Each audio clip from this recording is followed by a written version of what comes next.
So next up, we're going to hear from Ravital Salman and beating the Flash Boys with fully homomorphic encryption and ZKPs. So today we'll be looking at front running on exchanges, and the title of this talk is Beating the Flash Boys with Fully Homomorphic Encryption and Zero Knowledge Proofs. For those of you who don't know, Flash Boys is a reference to a Michael Lewis book dealing with high frequency trading. This is a joint work with Gada, who was previously at NuCypher and is now an assistant professor at UConn. So we're going to first look at front running in traditional markets. Many financial applications involve buying and selling goods. Maybe the most popular example is the stock market. In an auction, potential buyers submit bids, and in its simplest form, a bid consists of two values: N, the number of items the buyer wishes to purchase, and P, the price per item that the buyer is willing to pay. In front running, some malicious actor sees a concrete transaction's details before it's been processed, and then reacts before the transaction from this innocent user is executed, usually for some sort of financial gain. The traditional solution to front running is either sealed bids, in which you hide the bid value itself, or dark pools, which can be thought of as private exchanges. Additionally, front running is actually illegal for most securities, so you can of course threaten people with lawsuits. There are a couple different types of front running, but for the purpose of this talk, we are gonna focus on insertion attacks.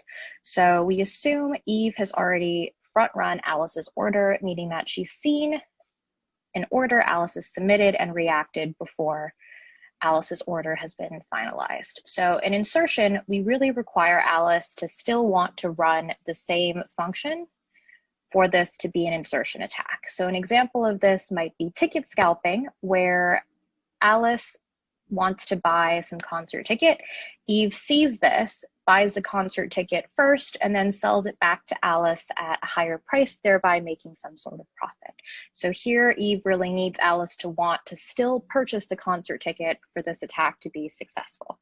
However, there are a couple different types of front-running attacks that we will not be concerned with in this talk. So what does front-running look like in blockchain? Well, the first thing to note is that front-running is primarily a problem for the account-based model, not so much for UTXOs. So if your solution to front-running is just to ditch the account-based model, it's probably no value in listening to the rest of this talk. The interesting thing to note is that since we're not in securities markets, we don't have the same regulations for front-running in blockchain, and we cannot threaten people with lawsuits necessarily. And additionally, dark pools don't really work because we do want some kind of decentralization, so we don't want some trusted party to maintain the order book. On the right is an image and caption from Eskandari et al.'s SOK on front running from previous year at Financial Crypto that I highly recommend. You can see here that this is on the Ethereum network. A user submits some order, say to buy 1,000 shares of some stock along with a gas price. The front runner sees the user's order and then submits his own order for the same number of shares, but with a higher gas price, thereby bribing the miners to work on his order over this innocent user's order. So what are potential solutions for front running in blockchain? So we have three major categories that solutions could fall into. The first of which is trying to enforce some sort of transaction order, but this can be quite tricky and opens up a whole can of worms. Another potential solution is redesigning the market itself, maybe to disincentivize front running, but this falls more under economics, which is not my specialty. And then the final potential solution is trying to offer some sort of privacy.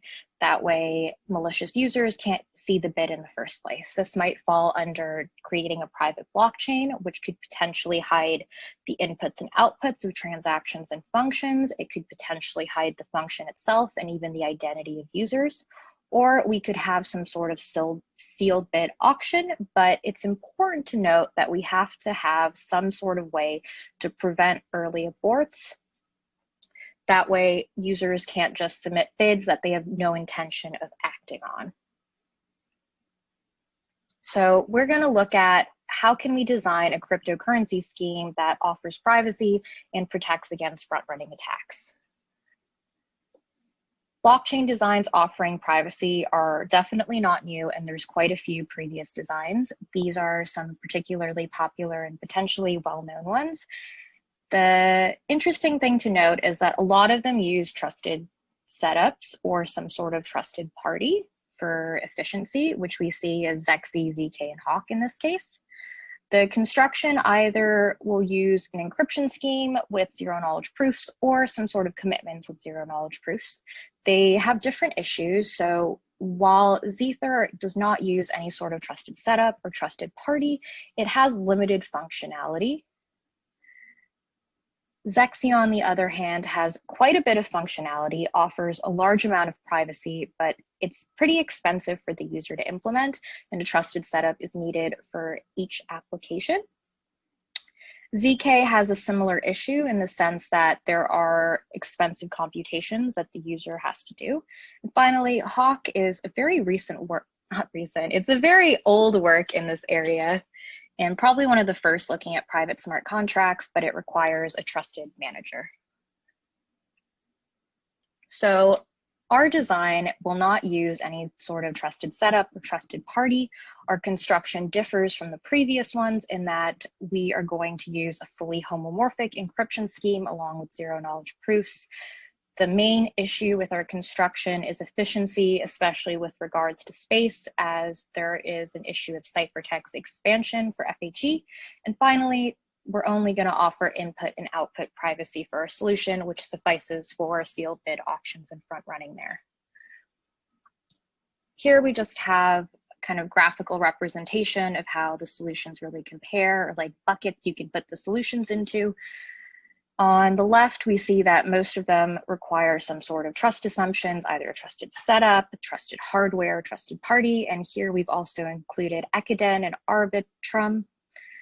We have zkSummit6, which has limited functionality but no trusted setup, and ours, which probably has the largest efficiency loss with regards to space, but does not have any sort of trusted setup, hardware, party, and has much more functionality than zkSummit6. There's no one solution fits all here. It really depends on what's most important to you. We're going to look at some of the design assumptions and our solution. So we are going to build on top of Ethereum's design, even though our scheme is not immediately compatible with Ethereum. By that, we mean we are going to take some of their design principles. We are going to assume that we have an account-based model. We have a nonce associated with each account, some sort of signature scheme. We can support smart contracts. Every operation is associated with some cost, and there are fees attached to each transaction that affect priority. Our scheme is going to assume the use of a public account with this key pair, unencrypted balance, and some nonce, but additionally add private accounts in which we have an FHE key set, and this FHE key set is going to be used to maintain an encrypted balance. That way, the balance is hidden from other users. We will also have a nonce associated with this account that'll be incremented with each transaction. The private accounts will be used to support private transactions, which will allow us to send currency between public and private accounts. We will introduce a locking mechanism to prevent conflicts between concurrency and private operations. And additionally, we note that fully homomorphic encryption can be used to create smart contracts providing input-output privacy, since we can operate on ciphertext. So for those of us that don't know or need a refresher in fully homomorphic encryption, there are two main ideas behind fully homomorphic encryption. The first is that the scheme is additively homomorphic, meaning that adding the encryption of A and B together is the same as having added A and B in the plaintext space and having encrypted that. And additionally, the scheme is multiplicatively homomorphic. An interesting thing to note about fully homomorphic encryption is that it's lattice-based, so it's naturally post-quantum. Fully homomorphic encryption schemes fall in 3 major categories depending on how it models computation. It could be either Boolean circuits, arithmetic circuits, or floating point arithmetic. We are going to be using a fully homomorphic encryption scheme using arithmetic circuits. And below is just a diagram illustrating how FHE works. You feed it some encrypted inputs, you can perform computations on these inputs, and you get encrypted outputs. So what are the challenges with using FHE? The number 1 challenge is that fully homomorphic encryption is incredibly expensive. However, this is not a huge problem in our scheme because we note that basic transactions between users don't really require the full power of fully homomorphic encryption. We only need the simpler ring LWE encryption scheme from Ravital. Additionally, for using homomorphic multiplications, we can outsource these more expensive computations to the miners to perform for us. Another issue with fully homomorphic encryption is how do we ensure that these homomorphic computations were even performed correctly without checking it ourselves? This will not be a problem in our design since we assume an honest majority of miners. Another potential issue is that FHE is single key, meaning that it only supports computations on ciphertext encrypted under a single key. How might we perform operations on inputs coming from different users? This will require a bit of ingenuity in our part in design, and there may be additional logic needed in smart contracts. Another problem is that FHE uses lattice-based cryptography. Lattice-based cryptography and the zero-knowledge proofs for lattice-based cryptography are not very efficient. So what zero-knowledge proof can we use that's relatively efficient? And by that, we mean producing proofs less than 100 kilobytes in size on average. So the interesting thing here is that there was a pretty recent construction called short discrete log proofs, and it allows us to prove lattice-based relations using Peterson commitments. So we'll make use of this scheme in our construction. Just to recap, the cryptographic tools we're going to use is a fully homomorphic encryption scheme using arithmetic circuits. This would narrow us down to the BGV and BFV scheme, and it's important to note that for simple transactions, we don't need the full power of fully homomorphic encryption. We can just rely on the basic ring LWE encryption scheme of Ravital. In terms of zero-knowledge proofs, we're going to use the short discrete log proofs construction, and we can use bullet proofs once we have the Peterson commitment. We will also use a digital signature scheme, but that's not particularly interesting.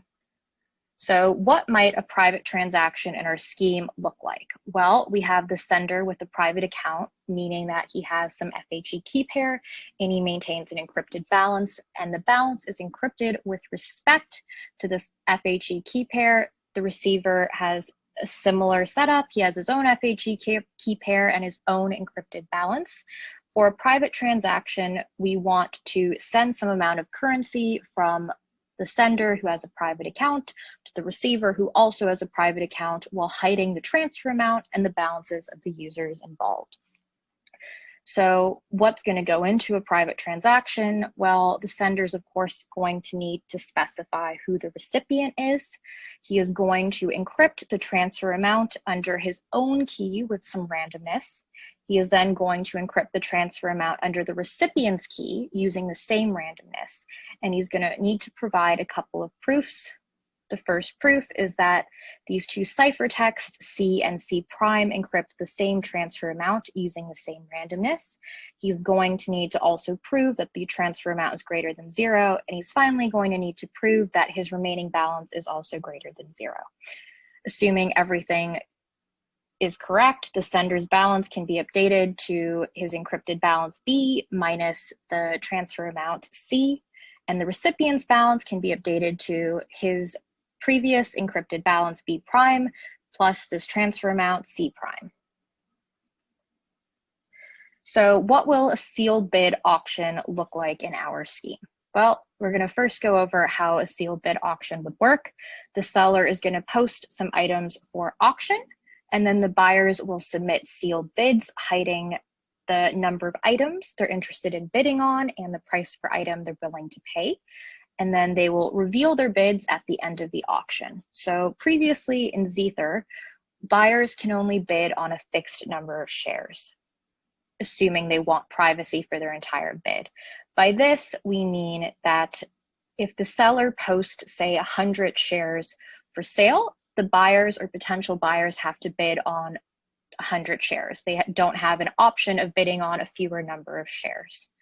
Our scheme will be different in that we will allow buyers to bid on a variable number of shares. So assuming again that the seller has posted up to 100 shares for sale, buyers can bid on anywhere between 1 to 100 shares while hiding their bid price and the number of shares they're interested in buying. We are going to need a zero knowledge proof showing that the buyer has enough currency in their account for the total bid value, which can be computed as the encryption of N times the encryption of P. We'll also need some sort of zero knowledge proof showing that the encryption of P is in the posted range that the seller has offered. We will have a locking mechanism to prevent early aborts.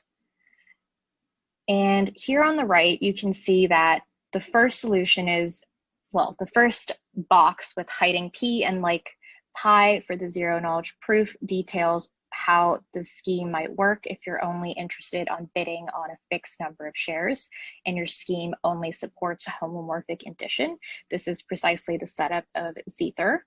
In the middle, you can see what would be an alternative construction not supported by Zether, but supported by Zexy and ZK, where you have some sort of encryption or commitment to both the number of shares you're interested in buying and the price per share.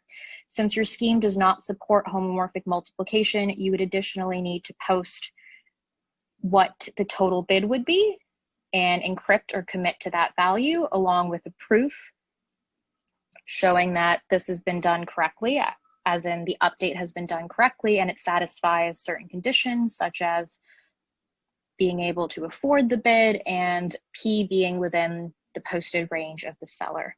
Our scheme will only require posting the encryption of the number of shares you're interested in buying, an encryption of the price per share, and simpler zero knowledge proof because the product of the two ciphertext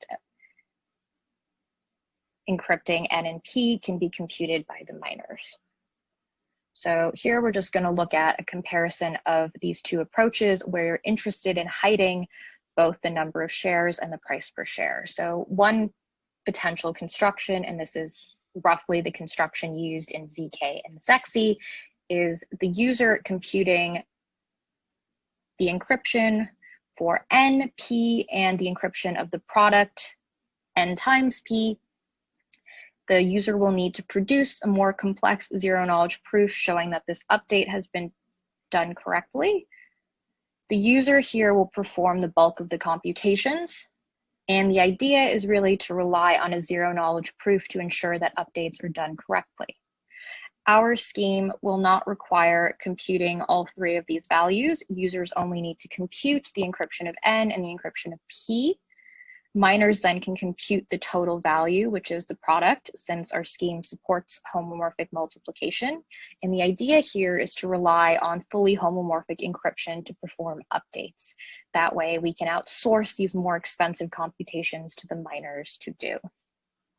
No one approach is, I would say, superior to the other. It really depends on what you're looking for and whether or not you're really interested in hiding the price per share. One reason you might be interested in hiding both the number of items and the price per share is if you're bidding on a very large number of items and your bid could potentially affect the market itself. Otherwise, you might not need to even worry about hiding the number of shares. So just some numbers to end on. For the basic ring LWE encryption scheme, which is used for all the transactions, you can see that encryption and decryption are pretty fast and it's on a very reasonable machine. For the short discrete log proofs construction, the performance is dependent on the elliptic curve chosen. We just do an application of verifiable encryption here, and the proof sizes are approximately 1.3 kilobytes, and you can see that for 6 threads, the prover time is under 10 seconds, and the verifier time is around 5 seconds for curve 25519. So we don't have numbers fully for FHE yet, which would be interesting to see to get a better sense of how competitive our scheme is. And that's it. Thank you for listening. So thank you for this talk, and thanks for those who've left some questions. I want to recommend that if anyone has any questions to put them in the chat now so that we can actually talk about Ravital's presentation. I know that like one of the questions I had right off the bat, you showed the 3 different categories of like ways to actually prevent front running. Do you think, given the work you've done, that using privacy is the strongest? Or do you think it's just a way? I don't know if it's the strongest solution specifically for front running, but I think private blockchains offer so many advantages if you can additionally solve front running. Mm-hmm. Cool. Mikara had a question here. What does the implementation of this construction look like? What components are off-chain and what components are on-chain? That question is a bit difficult to answer since we haven't fully implemented it, much less even fully benchmarked the scheme. That's something in progress. So hopefully I'll have news to share in a month or 2 on that, but not right now. I'm curious, like, where did the work come from? Like, what inspired it? What was the, why, like, especially in the context of NuCypher specifically, like what inspired it within that work? I think it was our interest in fully homomorphic encryption. And originally I was supposed to look more at like proofs of correctness for fully homomorphic encryption, but I instead became interested in the private smart contract space. And then I noticed that like all of them, maybe not all of them, but they mostly rely on like additively homomorphic encryption. So it was just kind of a what if, like, could this be done? Oh no. Am I back? Yeah, you're back. Okay, yeah, cut. I'm trying to think if I had anything else here. So it sounds like this was more to do with like using FHE. Does it have, like, does the NuCypher system as it exists right now, do you think it'll tie together? Do you think it'll be used in tandem somehow? I don't think there's any way to implement the work as it is here with like the NuCypher network. Mm-hmm. It would really require a different blockchain and a different construction entirely. Do you plan on implementing it though, anyway? Like, is this something that you are working on? That's really hard to like answer just because we don't have the numbers. So like trying to compare it against like zkSummit6 is a question I saw, like replacing zkSummit6 with like the untrusted universal setup, understanding like how the numbers compare. Does this make sense? That's necessary first before understanding whether we should put it into production or deploy it. Got it. And does that also refer to Dara's question here? Do you have an order of magnitude estimate for the performance? I guess you don't yet. No. I think the most concerning parts, of course, like the FHE and the ciphertext expansion. I don't think the zero knowledge proofs are too bad. I mean, I guess it depends what it means by too bad. We're talking about like very efficient zero knowledge proofs in, you know, this workshop. So people want like single digit kilobytes, which we may or may not have, but we're definitely under 100 kilobytes for proofs. I didn't actually, because I was listening to your talk on a different screen, I didn't actually hear that much about the type of zero knowledge proof that you were using. Since FHE uses lattices, there's a little bit of a challenge in finding a good proof system to prove things about lattice-based relations. So we used a paper called Short Discrete Log Proofs, and it was from Public Key Cryptography 19, and it allows you to use Pedersen commitments to prove lattice-based relations. So that's the main proof system we relied on, but once you have those Pedersen commitments, you can use standard bullet proofs to prove additional relations. Cool. Well, I don't know if there's any other questions. I'm not seeing any. Doesn't look like it. I'm going to assume that everyone understands. I guess the last question that I have is, where can people find out more? Where can they maybe get involved? That is not yet done, where the paper has just been submitted to a conference. So we're waiting about a month back, and then we'll probably post it like on ePrint, and then also put up a link on NuCypher's website. Cool. So we should look out for a link then. Yes. I'll look out for a paper. Cool. Very good. Great. Thanks, everybody. And we'll see you. The next talk will be in, I think, 30 minutes, and it's going to be the lightning talks on this stage. See you soon.